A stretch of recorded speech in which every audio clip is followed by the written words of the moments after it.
Welcome to the CFB Dynasty Podcast with hosts Matt Knowles, Brian McElfresh, and Doug Gravely. Hey everybody, how you doing out there? It is time once again for the CFB Dynasty College Fantasy Football Podcast. As always, my name is Matt Knowles, and I'm alongside the one, the only founder and creator of CFBDynasty.com, Brian McElfresh. Brian, how are you feeling right now, 3 weeks into the college football season? Florida's looking for a new coach. So, I mean, as far as my number one ties to the sport, that's it. It's Lane Kiffin or bust already. And he's who I wanted the last two cycles. Nonetheless, fantasy though. It's crazy. We got some panic meter guys to discuss. We're gonna go over some of the top performers so far and some of the surprises we've had this season. It's interesting. Overall panic meter. You mentioned this pre-show, but it's like when we get into conference play, that's when things start to level out. So panic meter might be super high for someone like Ricky White or Torrey Horton or whatever. But let's see what happens as we get into conference play and all that stuff. How are you, Matt? How's everything in NC State land? As a Miami Dolphin fan and as a NC State Wolfpack fan, there's always years where things start to go in parallel with the two squads. You got the Dolphins having Tua knocked out with a scary concussion again. Now he's on the injured reserve. Last week, Grayson McCall has a run. He doesn't slide the same way that Tua did. He tried to protect himself, and I'm like, man, I hope he doesn't get another concussion because he lost half a year last year in a concussion. Next thing you know, Grayson McCall is out with an undisclosed injury. I am sure that it happened on that play. So it kind of sucks seeing the starting quarterback, the savior football-wise for both squads, being out potentially with the same type of injury. But definitely a fan of CJ Bailey coming in. But yeah, definitely don't like the unsure nature of being behind a true freshman. So we'll see what happens there. Yeah. I mean, it's really trade season too in fantasy as you get close to, everybody's looking at the panic meter. They're looking at the roster. They're looking where they can improve or where they might need to improve. And so on the opposite end of the panic meter, there's some good value to be had in the trade world. So now's the time, after the first initial couple weeks of college fantasy, you're starting to position yourself for the playoffs and all that stuff. So now's where you bulk up. You take some of these guys that may have disappointed for a couple weeks that you expect to kind of level out in conference play, and you make that offer now before they have that first game. I've definitely got a few, in mind. We'll talk about some in the panic meter, but yeah, man, this is the time to make those moves. Well, and I tell you too, there's times I've been trying to make some moves, man, in our college pro league, but it's tough because you got to find current value. You got to find things that are going to excite people. We almost pulled off a trade, but it's got to be something that works in the now. It's got to be something that works in the future. And then you also got to say, hey, if you're somebody that's got a position where you are really strong, do you want to go help another team to become just as strong as you? I mean, it's tough. It's tough. I mean, you want to make the deals, but sometimes, the right deal just isn't there to be had. Yeah. So there's a conundrum, I guess, on my end. Dillingham hit me up about a trade. Davis and I were trying to work on a little bit of a trade. We're going to table it for now. But I think maybe a weakness for me, what do you think about this? Is I want it to be exciting for my team. So I'm not like, Belichick style where you're just collecting trade or draft capital for the future kind of deal and getting rid of players in the now. It just doesn't excite me. I really want to have a player on the other end that excites me. Yeah, I'm going to get rid of something. So it's tough. I don't mind making minor trades. I made a bunch of them during the draft. I don't mind making minor trades because sometimes those minor trades will stack up. But yeah, it's, I've got a couple on the table right now that people have offered me, and I'm like, if I make the trade, I'm like, what did it really do? Yeah. It's just kind of Shuffling people for the sake of shuffling people. Yeah. All right. So last week we talked about Pac-12 conference news and bringing in 4 new teams from the Mountain West.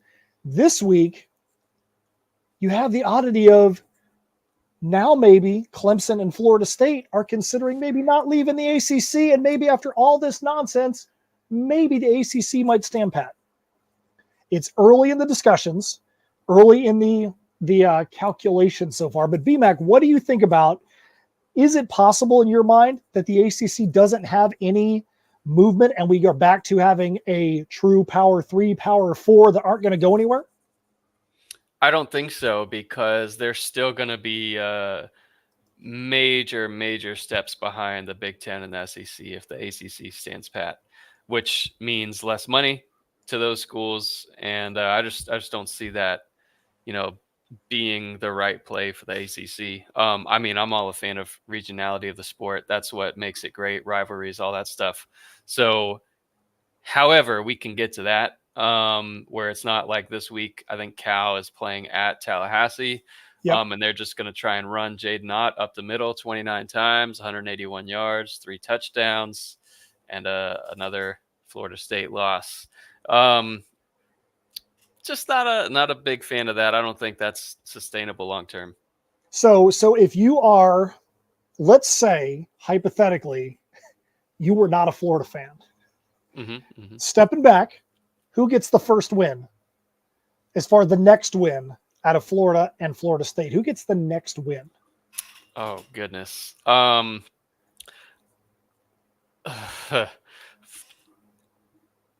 It's luck of the draw. I don't know who kicks off first. Florida State is at home against Cal, and they're going to have to be able to stop Jaden Ott.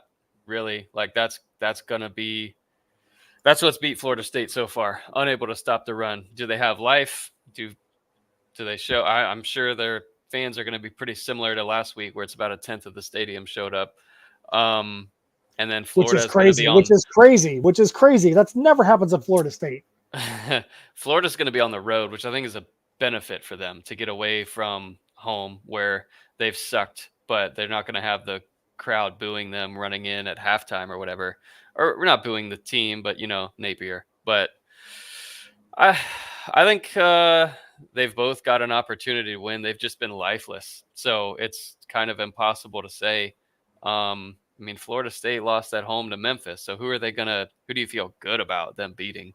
Maybe it's possible both get a win this weekend, but when you look at the teams they lost to, obviously Georgia Tech is on the rise, Boston College is on the rise, Memphis is on the rise. Those are not 3 bottom dweller teams this year, but they're also not teams like Texas or Tennessee that should be putting the fear of God into you. So I don't know, man. I don't know Florida State. It's crazy to see how far they've fallen. Mm-hmm. Yeah, I mean, when you don't have the what's the word? I don't. They just don't have. It's not the character. It's the effort. Maybe just the D-line talent wise is supposed to be really good, and they just haven't been. Yeah, they definitely lost a lot. I mean, probably a lot more than we all thought after last year's draft, and they just have not had a chance to rebuild that, which you would think they would because they always have good draft classes or good recruiting classes. So I have no idea. I think that the big thing, we all knew that DJU was not good at Clemson. He was not good at Oregon State, and it was going to be his revival going to Florida State. And I think they just invested in the wrong quarterback. We didn't put DJU on our panic meter because I don't think that we need to be doing that because he's would break the panic meter. He would set that thing so far that it would be like grading on the worst curve known to man. But really, if you're panicking about DJU, you got some problems. Yes. So, unless you're a Florida State fan, which obviously at this point you want to see Croman Hoke, you want to see the backup play, you want to see more Cam Davis, that kind of stuff. If I was a Florida State fan, or just as a fantasy football fan, that's what I would want to see. Yeah, I completely agree with you there. All right, so before we get into our normal segments this year or for this week, we want to go take a quick look overall at the overall fantasy point scoring performers of the year. When you go and look at this on a points per game average, there's definitely some people that jump out that you would not expect to be at the top of the list so far. So you're going to pull the screen up on that side as well, B-Mac? Let's go. Yeah, why not? Yeah. I've got the Open League basic scoring system here, Yep. and that's what we use for our projections and stuff too. All right. You got it sorted on points per game. Right now, it's on total points.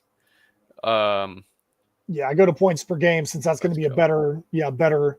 So a quarterback that none of us even talked about preseason starting, John Mateer, leading quarterback in the country, 37.29 points per game. BMAC, what do you think about the fact that John Mateer has jumped up ahead of all the other big names? Yeah, it's interesting. It's on the ground is where he's getting a ton of his points. He's scored a touchdown on the ground every game. In terms of the wide receiver production at Washington State, it's like super spread out. So he's the clear player in that offense that you would want to target fantasy wise. Normally, if there's a quarterback that's blowing up, you want to see, okay, who are the top targets? Is somebody taking a big, 40, 50, 60% of the target share kind of thing? Not the case at Washington State, but another great matchup this week against San Jose State. So Mateer looking good. And just overall, that Washington State schedule, let me pull that one up real quick. And yeah, I don't know. What do you think? Have you been able to watch them yet? I've watched a couple Washington I've State only been able to watch games a small amount of Washington State. Haven't had a chance to watch enough to be able to give a good opinion on him. But just looking at him statistically and looking at how he's gone from, we're all in drafts. We're all in a bunch of drafts. I don't know if his name ever even got mentioned in any of our drafts. And that's pretty impressive. You're used to thinking about Washington State as a Pac-12 team and, okay, they got to play Oregon, blah, blah, blah. No, not the case right now. So you're going to see the schedule and everything is going to look favorable because he's got San Jose State, then Boise State, Fresno State, Hawaii, San Diego State, Utah State, New Mexico, Oregon State, and then Wyoming to close it out. So he's an every week startable player the rest of the season. Yes. Basically having a Mountain West schedule for the rest of the year for the most part. Right. There's other names up there that you would expect. We're basically going to go on the top 10. Jalen Milroe, Jackson Dart, Cam Ward, Kyle McCord having a little bit of a renaissance there. Giovanni Lopez, he was around in the draft discussion, all that. I don't know if I expected Giovanni Lopez to be the number 4 overall quarterback right now. What do you think about Giovanni Lopez from South Alabama being the number 4 quarterback? South Alabama picks up where they left off, man, and it's just a great offense. He's got his number 1 target in Pritchett, and they're going to keep going. It's going to be a tough game, a fun environment to watch them at App State this week, but that's another team with a super favorable schedule. If that's what you're looking for in some sort of trade talks, like trades this time of year, I am absolutely looking at what's ahead. Schedule wise for some of these players. Some of them we talked about going into the season, like, all right, if Georgia Tech comes off hot, maybe you deal those players a little bit before the deadline because they are unstartable in the fantasy playoffs. So definitely take a look ahead there. But yeah, I'm not super surprised there on Lopez. That's a great season. It's surprising a little bit that he's top 5, I guess. Yeah, that's what I'm saying. Not that he's doing good, but just he's in the top 5 is pretty impressive. I will tell you this, one person that I missed on, one person I did not expect to be doing as good as they are is Talon Green.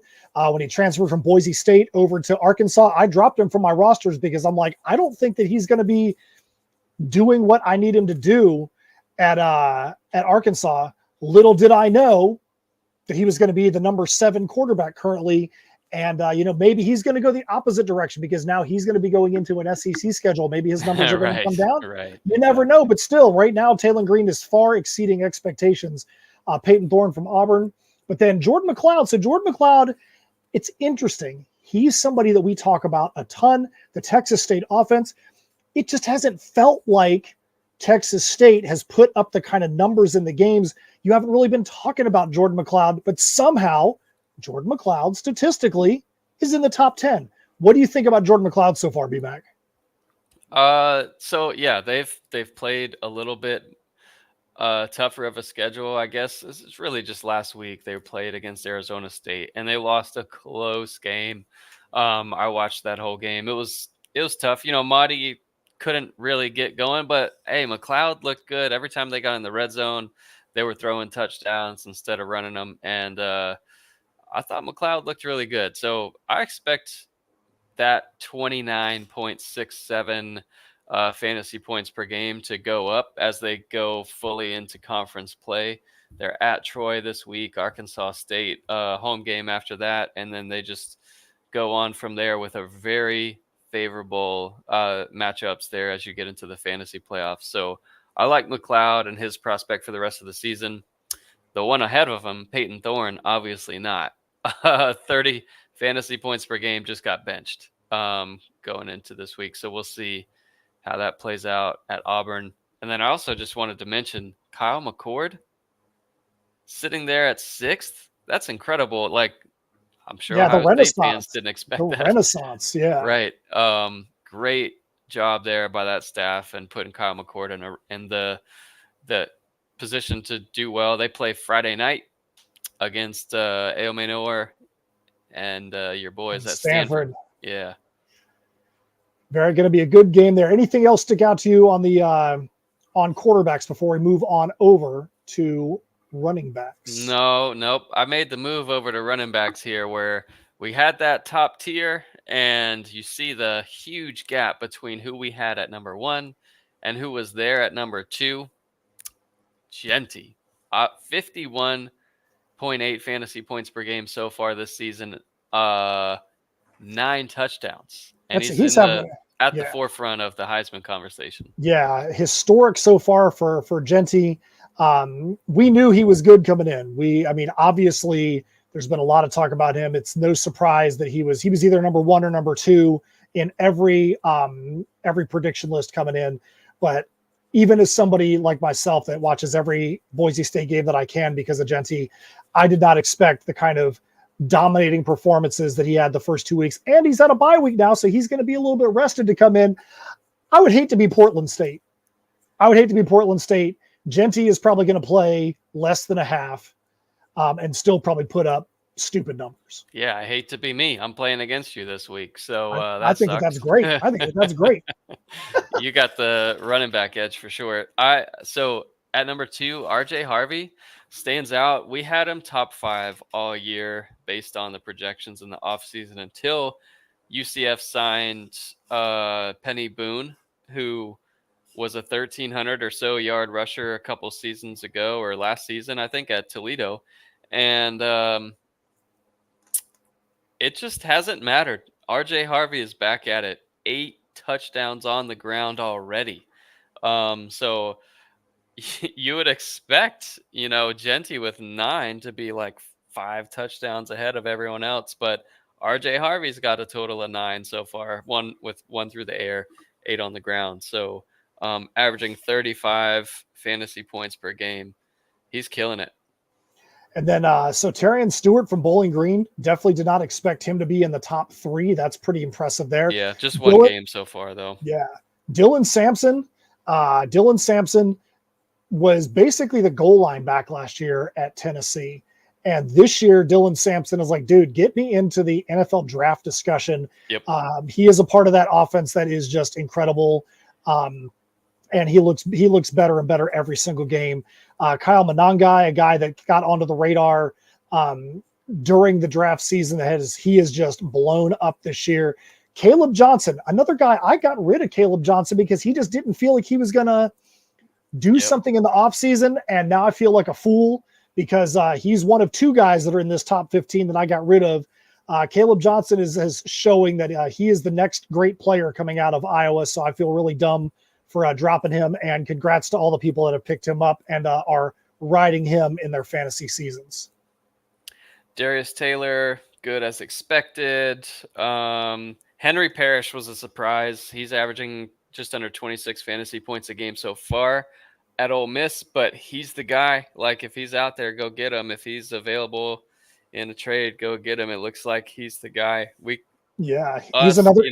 late Yep. kick with Josh Pate. Everybody kind of thought it was going to be Ulysses Bentley turn right after, they lost their top running back to Ohio State. So,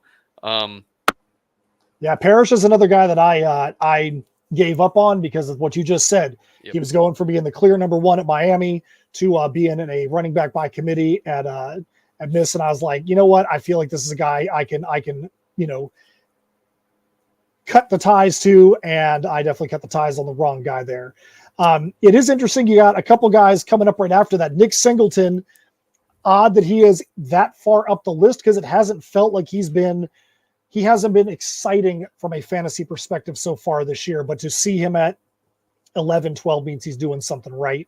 Yeah, 13 touches per game so far, and just has had a couple of long touchdown runs, and then one touchdown reception. So nothing crazy exciting. If he continues to lack volume, then there's going to be too many down games, to start him every week. But definitely feels like a spot starter, even though he's up there in points per game average. I'll flip over to it. He's got that pro potential. That's somebody, if you're For not sure. in a seasonal league, if you're in a college to pro, that's why you've got Nick Singleton there, because you feel like he's got the potential to be something when you get to the next level.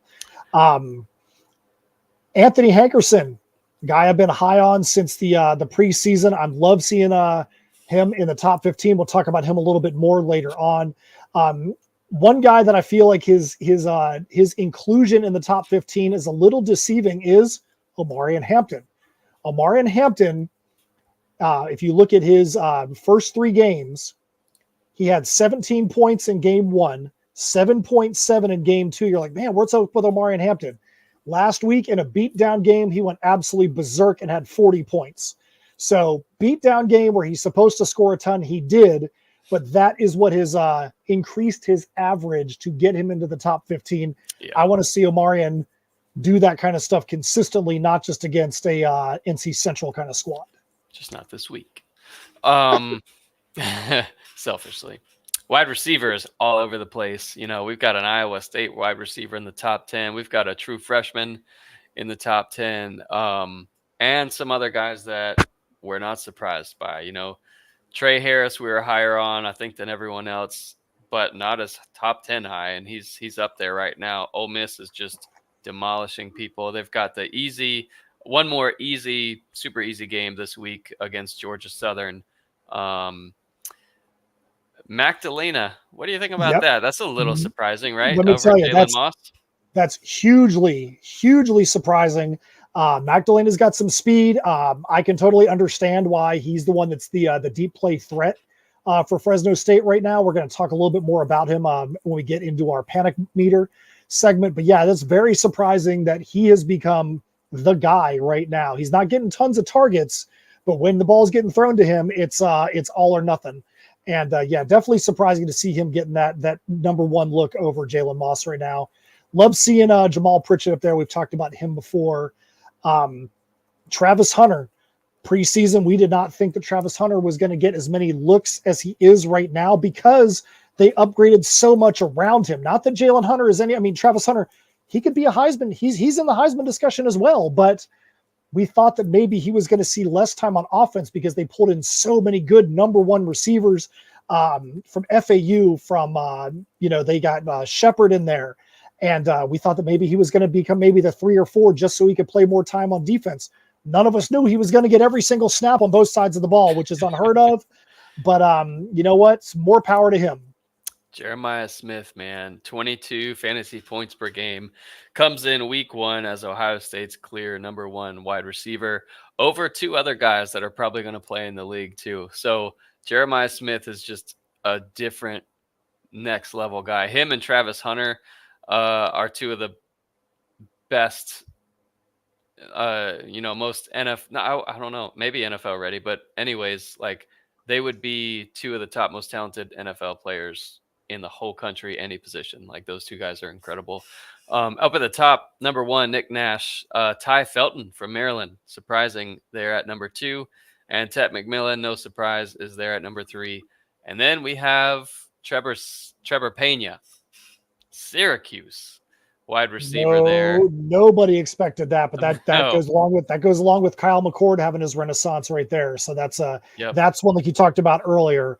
Pena is getting the lion's share of the looks from McCord, so more power to him. 7 targets each game, 6 catches each game, 2 touchdowns each game. So I don't expect him to remain up there in the top. And I think we'll see some of our, your Torrey Horton, Ricky Whites of the world make a comeback and get up in there. Kyron Lacey, he's been good so far. Ryan Williams is up in the top 15, 16. So pretty incredible. But we'll see how that trends, and it definitely can affect rankings as we get into the weekly stuff because we're using the data to help make those choices.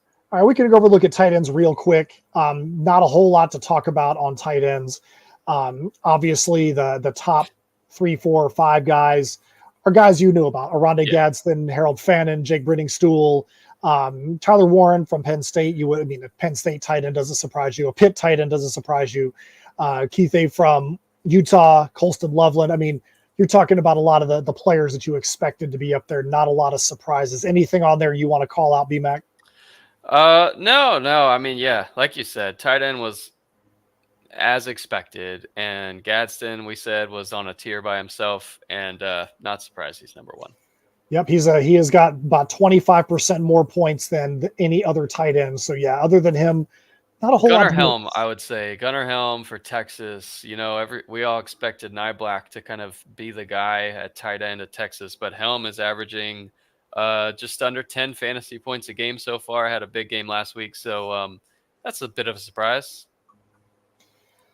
All right, so that's taking a look at the stats where we're at right now. Some of the surprises, some of the people that we are doing exactly as we expected. But now we're going to get into a segment, kind of replaced a couple other segments that we had, but it was requested in the Discord chat, and it has definitely become a good segment, and that is the panic meter. Yes, let's do it. Emergency. Emergency. Please remain calm. All right, so panic meter. We're talking about guys that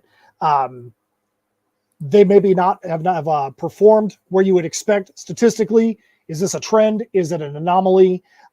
Where do they fall on the panic meter?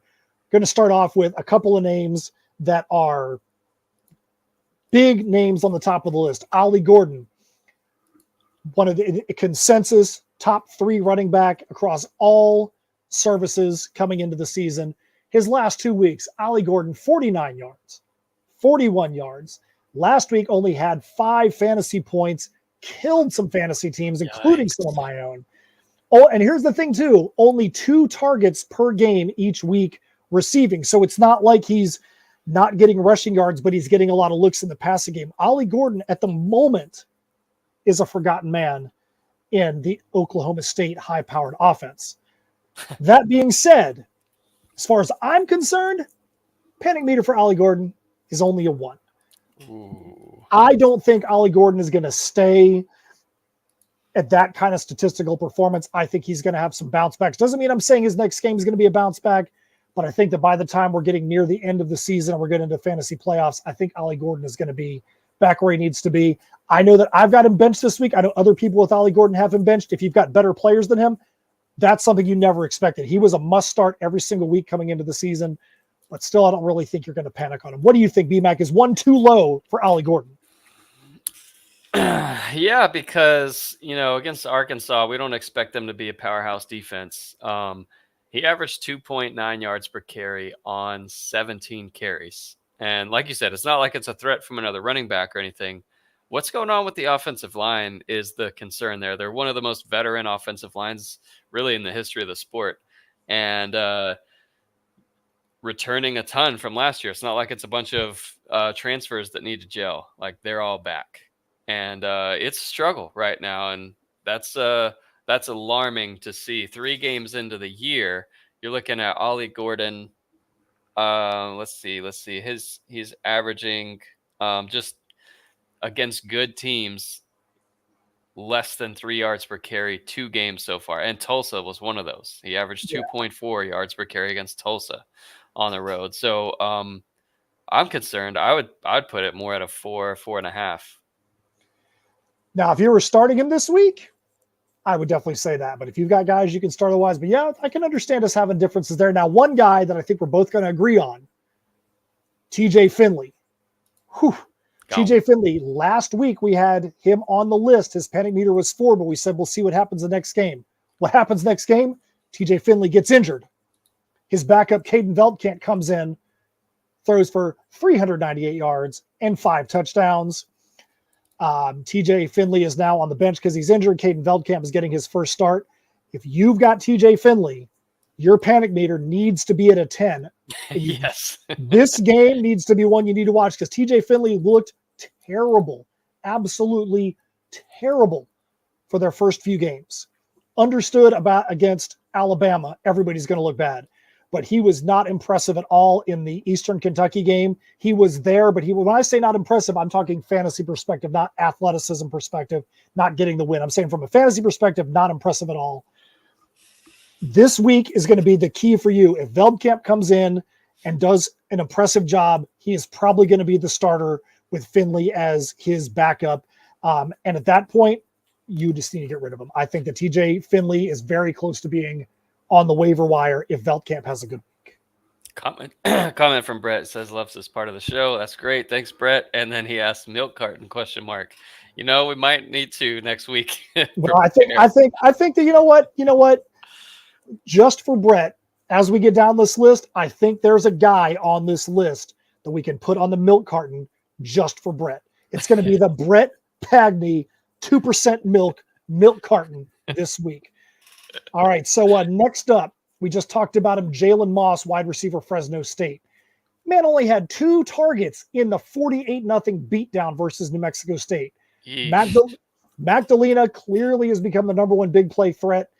I'm going to give that panic meter a 5 because, again, Jalen Moss, I mean, you never know what that Fresno State offense, the next week could be Jalen Moss is now going to be back in the flow. It's not a beatdown game. They need more involvement because teams are going to start trying to take Delana out of the offense. I feel like he has a chance to have a bounce back, but I'm not banking on it. That's why I've got his panic meter there at 5. What do you think, BMAC? Is that too high or too low?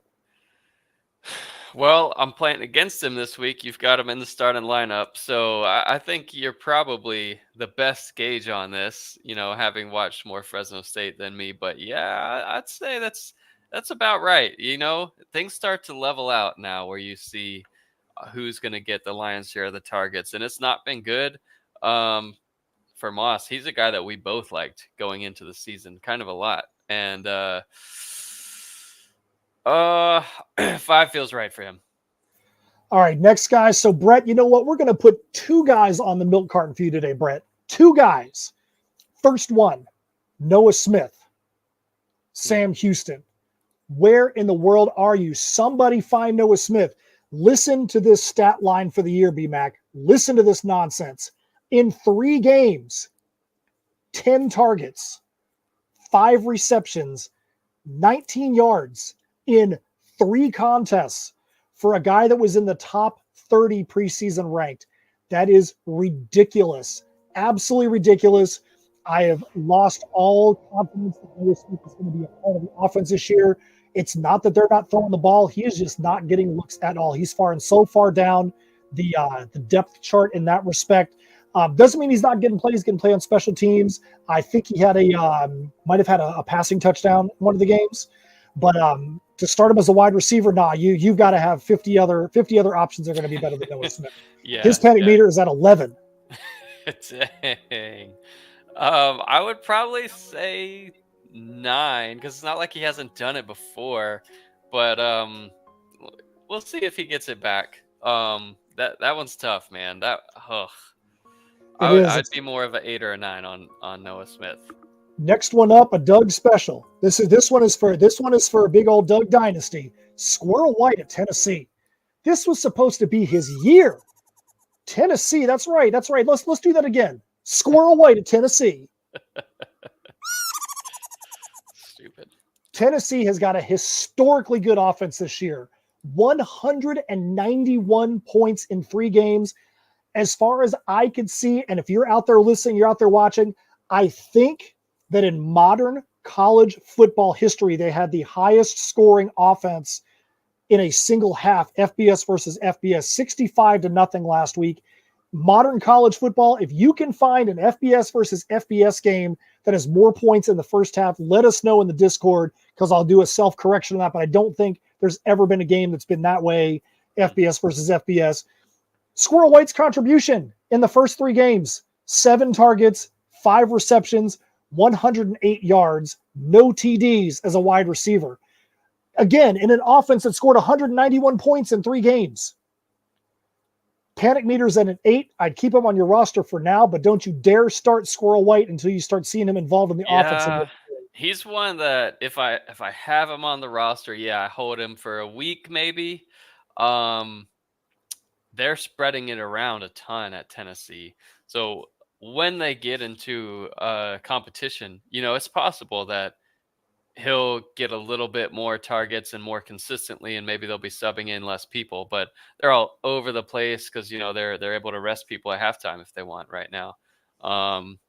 So Dante Thornton Jr., who I liked a lot going into last season, a lot of hype around him. He's doing better, but it's not like he's got a ton of targets or anything. It's just 5 catches, 169 yards, 2 touchdowns. He leads the team in yards. More to be seen. Nico, obviously, Dylan Sampson. Those are the guys you want out of that Tennessee offense for now. If one of those Tennessee wide receivers takes off, Brazel has leading the team in catches with 10. Brew McCoy has 8 and a great red zone target. We'll, keep an eye on that. But because this offense, like you said, is completely legit, one of the best offenses in the country. All right, so Brett, here is our next meal carton for you. Next meal carton, Damian Martinez, Miami. Yeah. What in the world happened last week? 3 carries for 3 yards? 3 carries for 3 yards? B-Mac could have put his son out there on the field, and he could have got 3 yards. Come on. Maybe behind that offensive line, maybe. That's what I'm saying. It's yikes. It's a panic meter high for sure. I'm going 7.5. 7.5. You know what? I'm still only going to go 5 with the panic meter on it, because here's why. It's a running back, and he's still out there, and all it takes is one guy to get dinged up or one new game plan. I think Damian Martinez still has a chance, but I do not like seeing 3 carries on 3 yards. That's just ridiculous. That's ridiculous for somebody his skill level. It's true. It is ridiculous. Like he's coming in, expected him to be one of the best running backs in the country. Behind a great O-line, and the O-line's been great. Not getting the production whatsoever for us in fantasy. All right, so next up you got Ishmael Mahdi. We talked about Texas State's offense. A player we were super hyped on coming into the season, top 10 running back. The last 2 games haven't been horrible, but they've been lackluster. 10.2 points and then 10.1. Panic meter at a 4. His numbers could see an uptick once they're getting into the conference play. That's why, to me, it's only at a 4. If it was an SEC team that was playing their beatdown games early, and then they're going into SEC schedule, I might have to panic meter different. I think the schedule is going to open up for him at Texas State. What do you think? Too high or too low for Ishmael Mahdi? I think 4 is about good. I still want to see how it is with the new quarterback overall. You'd want to see some more touchdowns out of him, but I think they'll come. Just didn't get the touchdowns last year. Had a couple bigger runs called back by penalties last week against Arizona State. So we'll see. More to come there. The next one, though, I would be really interested to know where everyone around the country is on Caden Salter. Liberty's 3-0. No turnovers for Salter. 66% completion percentage. Reasonable for Liberty fans. Just terrible in fantasy so far. I don't know if it's O-line or just maybe that lack of the top wide receiver threat because CJ Daniels went to LSU. But something is just holding this offense back. They are not clicking yet.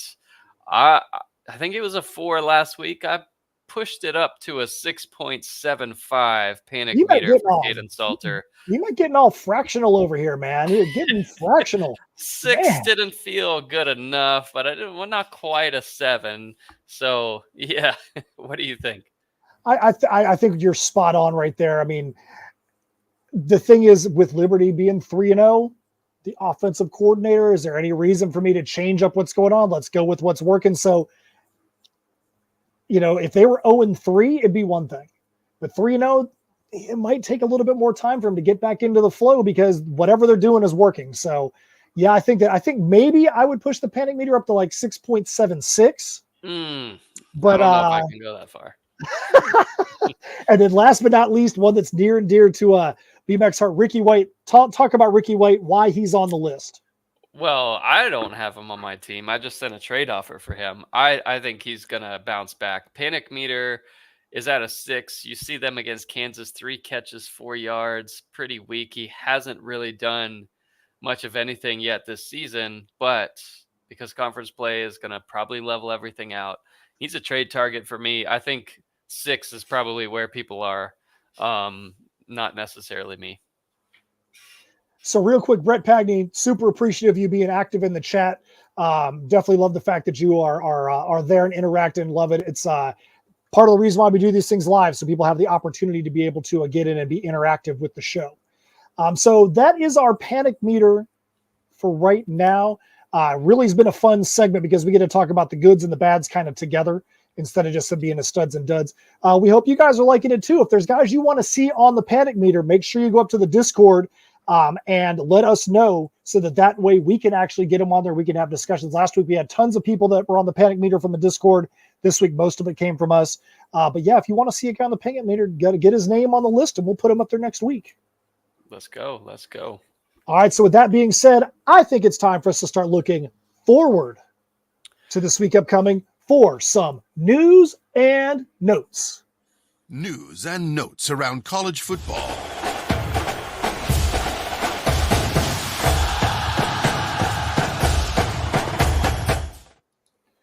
All right, some quick news we got out here for you. Grayson McCall, quarterback, NC State. He is out with an undisclosed injury. No timetable for return. Freshman CJ Bailey is going to get his first start. Going to be one to pay attention to right there. Cam Rising, quarterback, Utah. He's ready to go week 4. BMAC and I haven't talked about this yet, but we do need to. There was talk he was going to be out maybe for a couple of months. He's ready to go this week. That's crazy. I don't think I'd be starting him this week because of that, but he's going to be ready to go. Cole Spence and Eli Stowers, 2 tight ends for Vanderbilt, both listed as questionable. Keep an eye on that. Eli Stowers had a huge week last week. It's going to be a big hit to the Vanderbilt offense if they're not there. Cam Coleman, wide receiver, Auburn. Coach is hopeful for him to be back week 4. Jaquinton Jackson, running back, Arkansas, probable for week 4. Arch Manning of Texas, all signs are leaning towards him being named the starter this week. Colston Loveland, tight end, Michigan. Although his injury is considered less serious than originally thought, he is uncertain for week 4. Jaden Ott, running back, Cal, probable for the FSU game. That's going to be huge because, as BMAC has already said, if he gets into that game and he's there, he's probably going to be running all over Florida State. And then last but not least, Lenora Sellers, quarterback, South Carolina. He's going to be ready for week 4. That is some quick hits for the news and notes. We hope you take this information so that you can help take your fantasy experience to the next level. BMAC, let's go back to that Cam Rising, Utah, real quick. When I saw him pop up on the not injured list this week and ready to go in week 4, is this a reverse of what's happened in some other places where they said he's not going to be here for a while and then all of a sudden he's good to go? What's your thought on that? Yeah, we're talking about 8th year and all that stuff last week, and now he's good to go. I have no idea. That was bizarre. It was bizarre. But yeah, that's one where he's a pretty solid start this week if he's healthy. I would say though, if you've got another quarterback on your team that's not Cam Rising, I would still potentially go elsewhere because I don't trust he's going to be out for 6 to 8 weeks guess what? Psych, he's going to play this week. That just seems really, especially you're talking a quarterback in his hand. You know what I'm saying? That's I'd be careful. Seems important. Yeah, I'd be careful with that one. All right, so BMAC, you want to quickly go over to the rankings for this week? Let's see what we got for the CFB Dynasty rankings for this week in college fantasy football. Yeah, so more Jackson Dart at the top.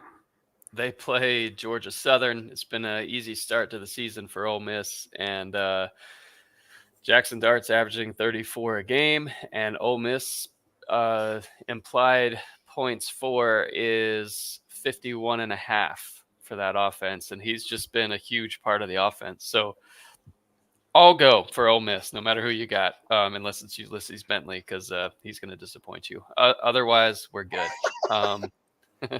So John Mateer, we have at QB2 this week. They're only projected to score 35, but he gets such a high percentage of the points, and they're playing against San Jose State, favored to win by 2 touchdowns. So he's going to play the full game. Like I like that there. And then third, fourth, and fifth. Fifth is an assumption. So we got Cam Ward. No surprise. Miami's playing South Florida. Their implied total is 41 and a half. Giovanni Lopez at App State Thursday night. He's just been so hot that he would be hard to sit. They're projected to lose. So you expect, even if that rings true with a 36-28 implied final score, Giovanni Lopez is going to get his. And then number 5, what do you think? I think that having Arch there at 5 is the right move. I feel like they're angling towards it after his performance last week. We talked about some of these other names. Kyle McCord, Drew Aller has been someone that has been talked about all offseason. I definitely think Nico at 11 is very interesting. That's going to be their toughest opponent so far in Oklahoma, and they're playing away. A lot of emotions on the road at, where Heupel played his college ball at Oklahoma. That's going to be interesting. I think if Nico can get through this week with his offense that's averaging almost 64 points a game, and let's remember, that's not the offense is averaging 64, but then Nico is only on the field for 35 points a game. Most of those points are happening with him on the field. So if he can go in against a quality opponent like Oklahoma and do the same thing that they did to NC State in week 2, I think that Tennessee probably goes into the top 5 this week, and they're trying to prove that they're one of, if not the best team in the country right now. All right, let's roll on over here to running backs. Running backs, some very common names in the top 6. I'm going to hit 5 of them, and then I'm going to let you talk about the other one, B-Max. So Genty is at 1, Omarion Hampton at 3 versus James Madison, Nick Singleton at Kent at 4, Dylan Sampson at 5, Kyle Monangai at 6. B-Mac, let's talk about the guy that you got ranked at number 2, though. Why is Desmond Reed from Pitt all the way up at number 2?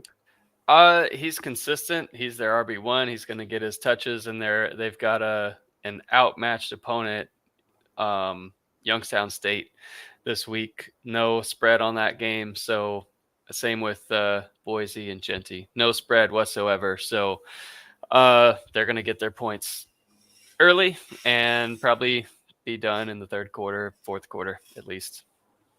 And kind of like we talked about earlier, seeing Ollie Gordon all the way down at 9. A lot of bye weeks for running backs this week, by the way. Yeah, Ollie Gordon at 9 is surprising, not based on the data that we have. It's just surprising to see Ollie Gordon is down there just because of the way his season has played out so far. Yeah, still someone that's hard to sit for me. And as I look at this, I'm looking at, all right, if I had all of these players on my team, in what order would I start them? And it's going to be hard to sit Ollie Gordon still at this part of the year. Utah's not, a get right game for your offensive line. So they're at home though. And if Ollie Gordon has the type of game we would expect out of Ollie Gordon based on past years, then you feel super comfortable after this week. But it's a tough test. It's definitely a little bit of a risk there at 9, but got to get that yards per carry up. And one last question before we move on. What does Anthony Hankerson have to do to get some love from CFB Dynasty? This week he's moved up to number 24, but Anthony Hankerson statistically is a top 10 running back. Why is he so far down the list? Yeah, it's a good question. So Purdue being kind of tough against the run. So Hankerson's at 22 fantasy points per game. They're projected to get 28 this week, home against Purdue. So, yeah, I think just continue to be consistent. Having a big game will get them up there. But that one's interesting there at Oregon State. I mean, so far, all right. So this week you've got kind of a tough one. So can we really quick go into him versus Ollie Gordon and who you would start? Would you differ there? This week, I would start Hankerson over Gordon. Yeah. Not saying that Hankerson is a better talent than Gordon. Not saying that seasonally across the entire season I would always start him. But Hankerson right now is a hot hand. Ollie Gordon right now is not a hot hand. I need to be able to see that Gordon is going to be able to change that and get himself back into the flow. Like you said, Gordon is getting a lot of carries, but he's only averaging like 2 yards a carry. So he is consistently not getting a lot of yards on his carries. I need to be able to see that turn around. Yeah. I would personally start Hankerson. Hankerson is a performance last week where against Oregon, outmatched, but 57 yards on 15 carries isn't good either, but he was saved by his 2 touchdowns. And then, so far it's just 55 carries for Hankerson. I think 40, 45, 46 so far for Jam Griffin. So we'll see how things pan out. If he takes off as the number 1 running back for Oregon State, that is going to be a big deal, potentially. Let's see against a decent defense in Purdue. I mean, they're not great or anything, but it's certainly not 2 of the outmatched opponents that Oregon State faced early on. Really, well as Idaho State, which obviously is a beatdown, and then San Diego State, which is somewhat respectable, but you would expect Oregon State to kind of do what they want to do on the ground there. So the last one I want to bring up has nothing to do with actual fantasy, but number 27, Fluff Bothwell. That name made me feel like I'm watching 1990s, 2000s WCW wrestling with Buff Bagwell, and then somebody wanted to like go into the video game and create Buff Bagwell, but they couldn't use his real name, so his name was Fluff Bothwell. Like, that's got to be one. Hey, South Alabama, you got one of the best names in college football right there, Fluff Bothwell. I apologize on behalf of society that somebody nicknamed you that. But that's still a good one, though. But anyways, let's move on to wide receivers, shall we? Ty Felton, who saw that coming going into the season? Ranked number 1 start this week. They're playing against Villanova at home. He's averaging 28 a game, and you expect Maryland to be able to do whatever they want. So it might be one of those he gets his early and then gets a rest. But like Felton this week is a great start. Trey Harris, really similar. He's averaging 23 fantasy points per game so far. Ole Miss, as we said earlier, is projected to score 51.5. So it's hard to start anyone over him. And you've got Kyron Lacey. You see UCLA on the schedule. I don't know what comes to mind in terms of how you feel about their defense, but LSU's projected to score 40 this week at home. That feels right to me. Right to me. And I tell you, Jeremiah Smith being at 4, let's remember he's a true freshman. He's at 4. So that means he's guaranteed to be still playing college football next year. I can tell you right now, I would believe going into 2025, he is probably going to be the number 1 preseason receiver if he continues to perform like this. It's unheard of for him to be doing what he's doing right now. True freshman, Ohio State, just taking college football by storm. I think he's going to be the number 1 wide receiver next year. What do you think, B-Mac? Yeah, I mean, coming in, going in all the summer and whatnot, I thought he looked like Julio. I mean, he might be better, but he looked like Julio to me in terms of the impact that he could have.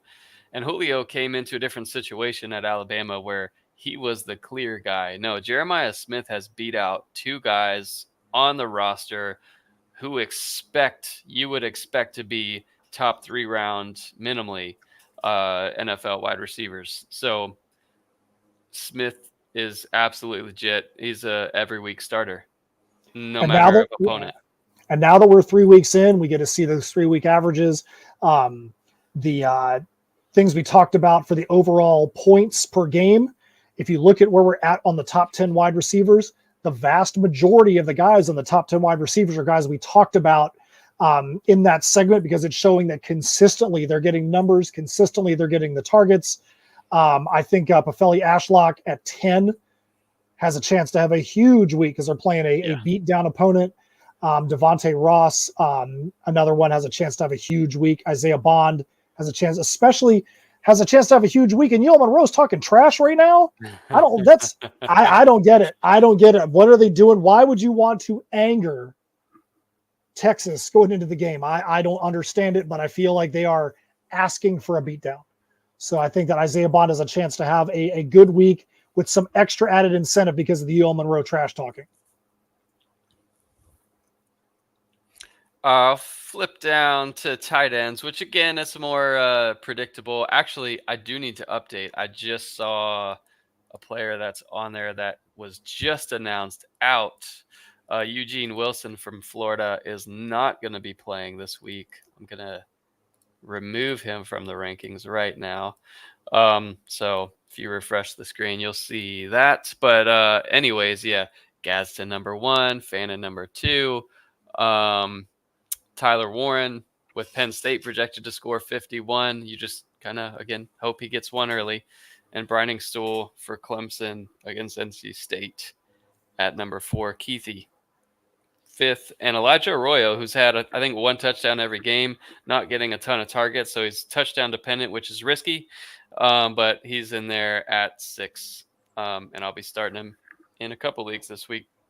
And remember, if you are somebody that wants to be able to get these rankings, wants to be able to go and look at the points per game, look at the spreads, all that, you need to be a subscriber to cfbdynasty.com. Make sure you go up there, go to the website, and subscribe so you actually have access to these articles week in and week out, so you can take your fantasy football experience to the next level.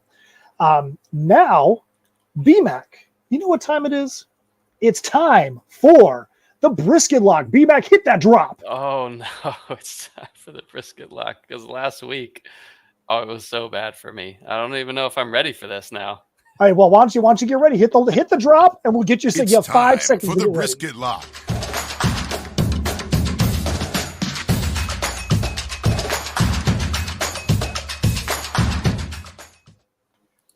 All right, so one of the things that we like to do every week when we talk about the brisket lock, what is the brisket lock? BMAC is well known for his love of smoking that brisket, and loves to be able to have parties and have some brisket served for everyone. And brisket lock is the player that BMAC would risk it for the brisket. Now, this is not going to be somebody that's going to be in the top of the list. This is not allowed to be somebody that's in the top 10, top 15. Want to pick somebody that we think is highly underrated statistically, highly underrated in the predictions, that we think is somebody that if you've got him on your team, you might want to consider playing him. So let's go back to last week. Big Mom was talking about last week was a rough one for him. Last week was a historically rough one for him because in the history of the brisket lock, we have never had a player that is not injured that actually got on the field and scored 0 until last week.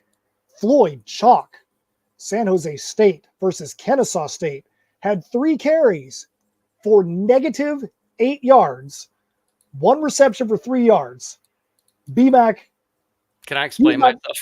Explain yourself, and then we're going to tell you what it is. Explain yourself with Floyd Chalk so you can feel better about this, and then we're going to tell him his brisket ranking. There's no way I'm going to feel better about this, but I at least have to explain myself. So last year, San Jose State had one of the staples at running back in our rankings in fantasy. So Kyrie Robinson, 1,194 yards, 18 touchdowns. Behind him was Quali Conley, who's starting at Arizona now, 840 yards, 9 touchdowns, all vacated.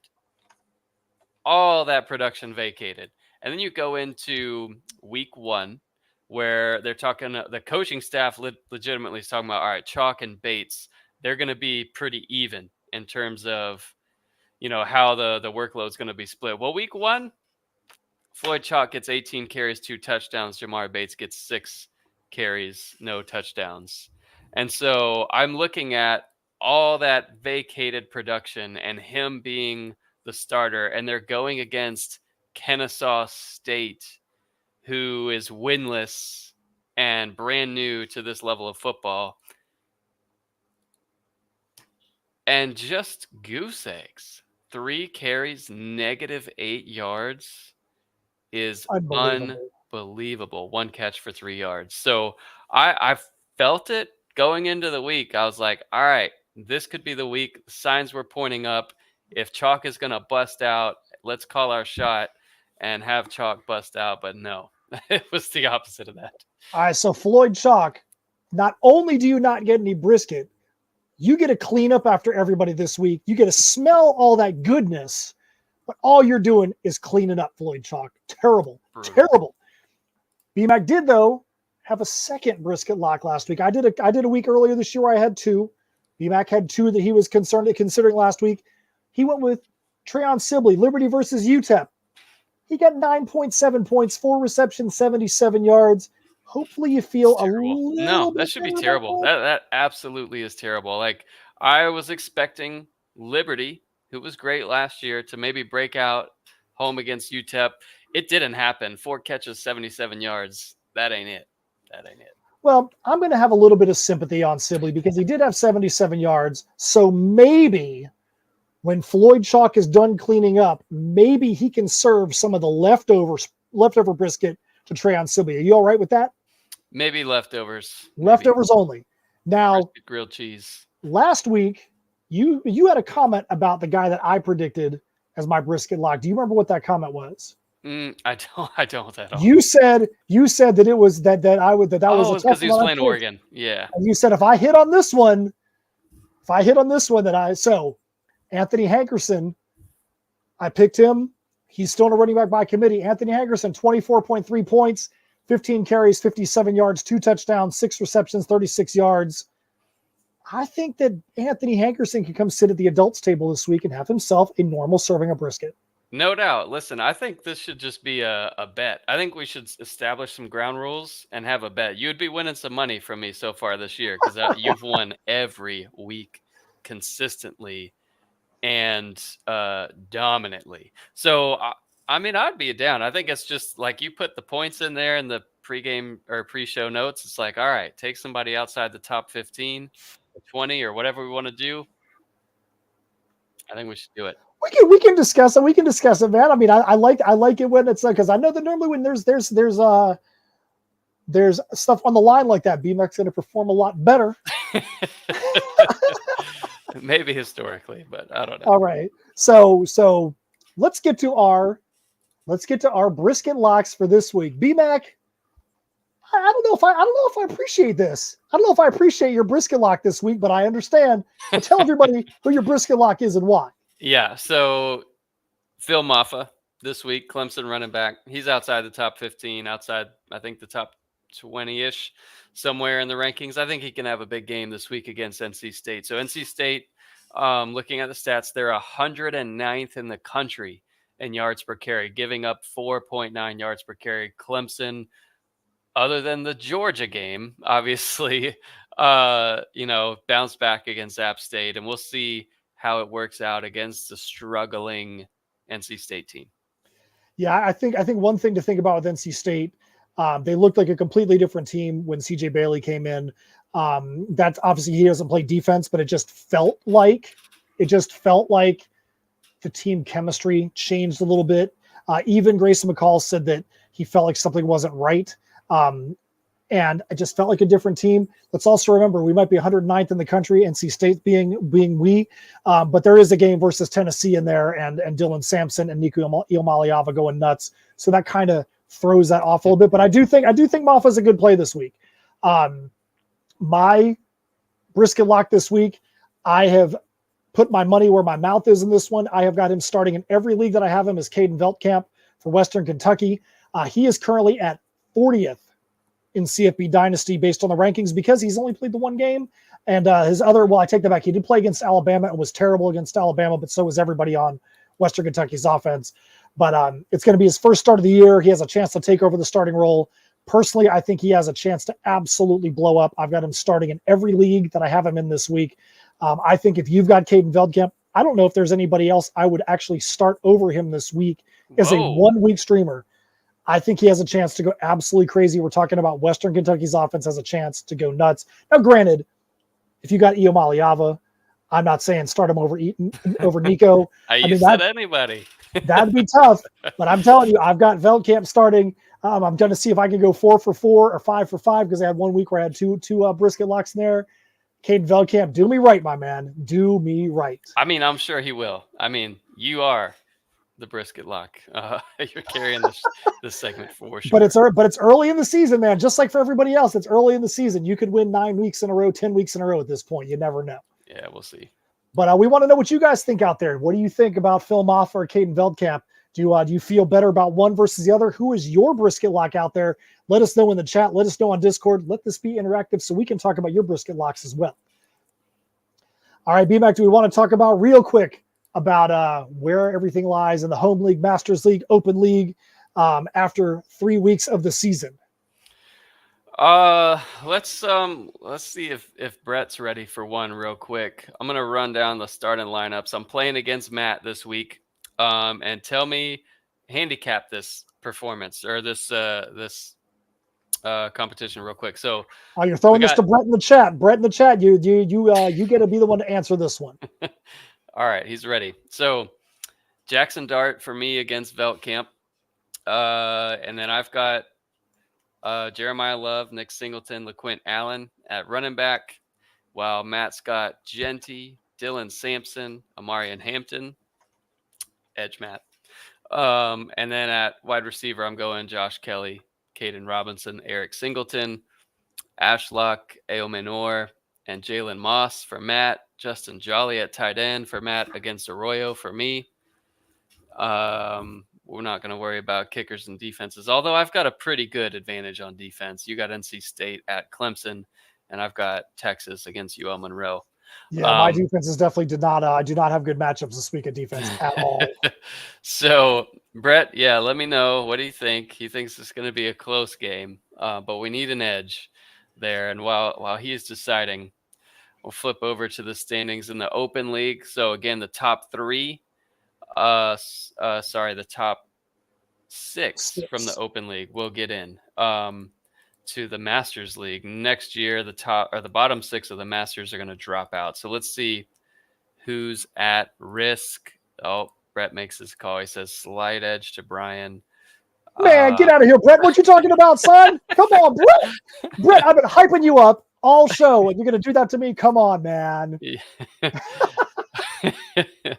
So Moonlight Waffles, they're undefeated, the only undefeated team hanging out with the Dolphins guys from their only undefeated team. He's the last one left. So Gators win is in there at 5-1, and 1983 is in there as well, and a few other guys at 4-2. And really, the top 6, those are the only guys currently that have a winning record. So plenty of guys in the mix here. I mean, everyone obviously still in the mix. The season is early. Everyone seems to, naturally panic and weigh the first few games. I kind of feel like it's luck the first little bit of the season with all the matches or matchups. And then everything will kind of even out. In the next few weeks, we'll know a lot more. But you got to feel good if you're in the top 6 with winning records. Everyone else has some work to do. All right, let's jump on over to the Masters League. Masters, again, you said there's only one team that's undefeated, and that's in the Open League. I mean, in the Open. In the Masters, Saucy Dossie still hanging out up there at the top at 5-1. You got Mike Dillingham, Ruskers, Harry Dog, also tied at 5-1. Dragon Masters and CFB Tucker. Tucker was not looking good to start, but he decided he wanted to jump up. But Tucker also looks like he had some unfortunate matchups because he's the 11th ranked scoring offense, yet he was able to jump up to that 6th spot. So good for him to be able to do that. But man, Look at who's down there at number 12. BMAC, what's Yeah, going yeah, I on, pulled man? up the roster. It's rough. I've got some of these panic meter guys on the team. Yep. So we'll see if Rock Taylor gets it together, averaging 7 a game. That's been rough. I have I have no excuses. I was able to pick up, so I've got Marty, obviously, LJ Martin, who's been hurt, Torrey Horton, who's been hurt. So if I get healthy, I feel like I can do some damage. Jaden Blue, who's been hurt. So it's been a rough start, really, really pitiful start. And I'm not willing, though, because the roster size is so dumb. I don't want to dump any of these guys Yeah, that's what this makes early it in the tough. season. That's what makes it tough. I made a lot of player moves this week because I'm only one game ahead of you, but yeah, the roster size being that it is, I had to pick up a second defense because Alabama's on a bye, and I'm like, man, I had to cut somebody I actually wanted because I didn't want to cut Alabama's defense, but the roster size is so small that I ended up having to get rid of somebody I actually wanted. So hopefully that doesn't come back to bite me. But you know what? When you're 2-4, you got to make some moves.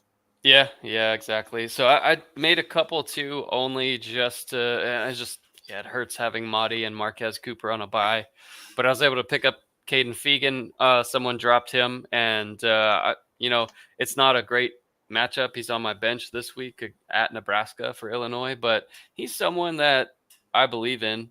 He's someone that can have a nice bounce back. But yeah, rough start for sure. All right, let's jump on over to the CFB home league. This is where it all started. If there wasn't a CFB home league, there wouldn't be an open or a masters. This is where it all started. And some of the guys in this league are distributed out through. They're playing in the open league, playing in the masters league, but this is where it all started. This is the best of the best as far as we're concerned. So you see Oregon and Villanova. So Villanova is Uncle Joe. So Uncle Joe is undefeated. Still don't even know if he knows what he's doing. Don't even know if he knows what sport this is, but somehow he is undefeated. Temple, so CFB Danny Tucker, who was in the other league that's up there moving up the ranks, winless over here. In this league, he needed to rebuild. This is a different kind of league. It's college to pro, so you're building for your pro, you're building for long-term. His first, 6 picks in the last draft were all freshmen, so he did not build for a team that was going to be competitive as much this year. He was building for dominance in the future. On the other hand, UTSA Roadrunners is Doug Dynasty. He was trying to build for this year, and not sure what's going on with his team, but he is far and away the worst team in the league right now. BMAC, do you have any understanding of what the heck is going on with Doug's team at 0-4? Yeah, no, just he's in a rebuild mode. I would disagree. I think he's just total rebuild mode. So yeah, we'll see him next year. All right, so that's the quick review. We try not to take too much time for those of you that are not involved in one of those leagues, but we want to show you that there are some stakes that are around this when it comes to the home league, the open league, and the masters league. All right, we got one last thing to cover. We had a couple of questions from the Peanut Gallery. Moonlight Waffles, who you saw is undefeated up there. Moonlight Waffles says, start and sit question. Curtis Rourke versus UNCC or Avery Johnson versus BYU. I think he's playing me in the home league. So he says, Matt, I play you, so maybe only BMAC can answer. I'm going to go Rourke against UNCC. It's just an outmatched opponent, and Avery Johnson against BYU scares me a little bit. I'm going to go Rourke there. And then on the other one, he said pick one, Katron Allen, Xavier Henderson, or Corey Kiner. And this is one where I'm going with volume. Corey Kiner also, his yards per carry has been great so far. Just, I think, 1 touchdown each game so far. I like Kiner this week. Good matchup.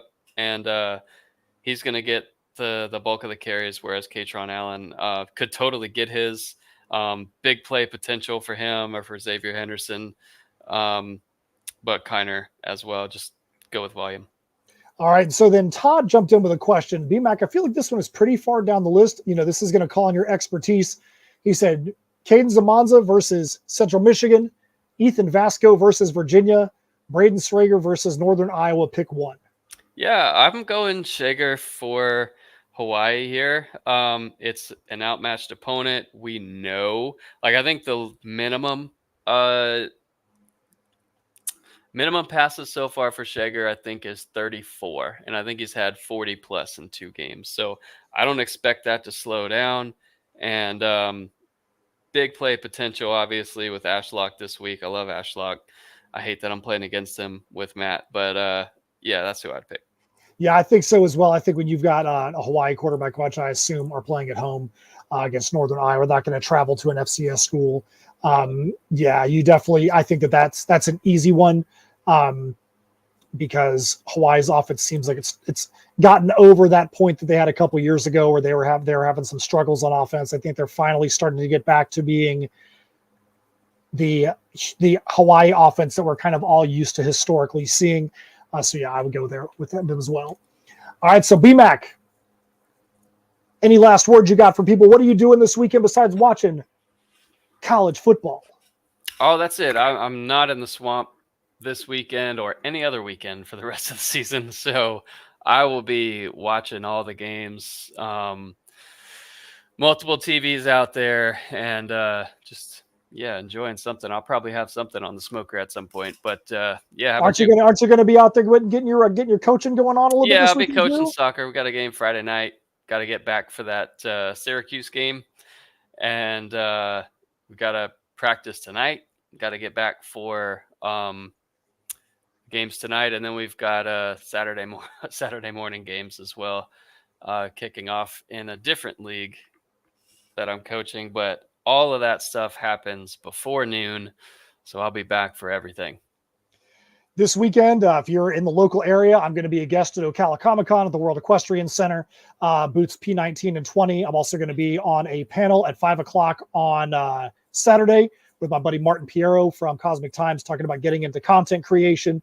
So that's going to be a fun one. So if you're local, coming out there to the World Equestrian Center is going to be a huge show out there.